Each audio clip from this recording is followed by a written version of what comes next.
Yeah, so 3 years ago, we pulled off probably the most ornate kitchen I could ever imagine. The client did present me with a photo of inspiration, what they wanted to achieve. With Microvellum, we were able to make that come all together.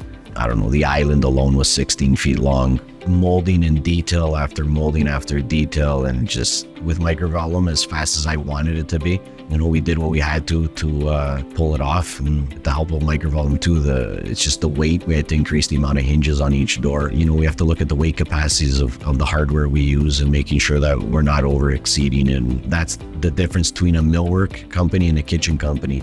I find kitchens, we have to use a lot of funky hardware, pull out drawers, magic corners, all these spice bullets up, and these units have to function over time.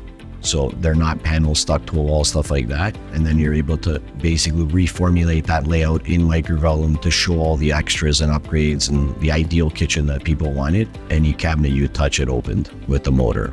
So it was kind of cool. And I guess the most surprising thing about that is their kitchen is probably 60 lineal feet, and they don't cook in it. They use their 12-foot little walk-in pantry, spice kitchen to cook in.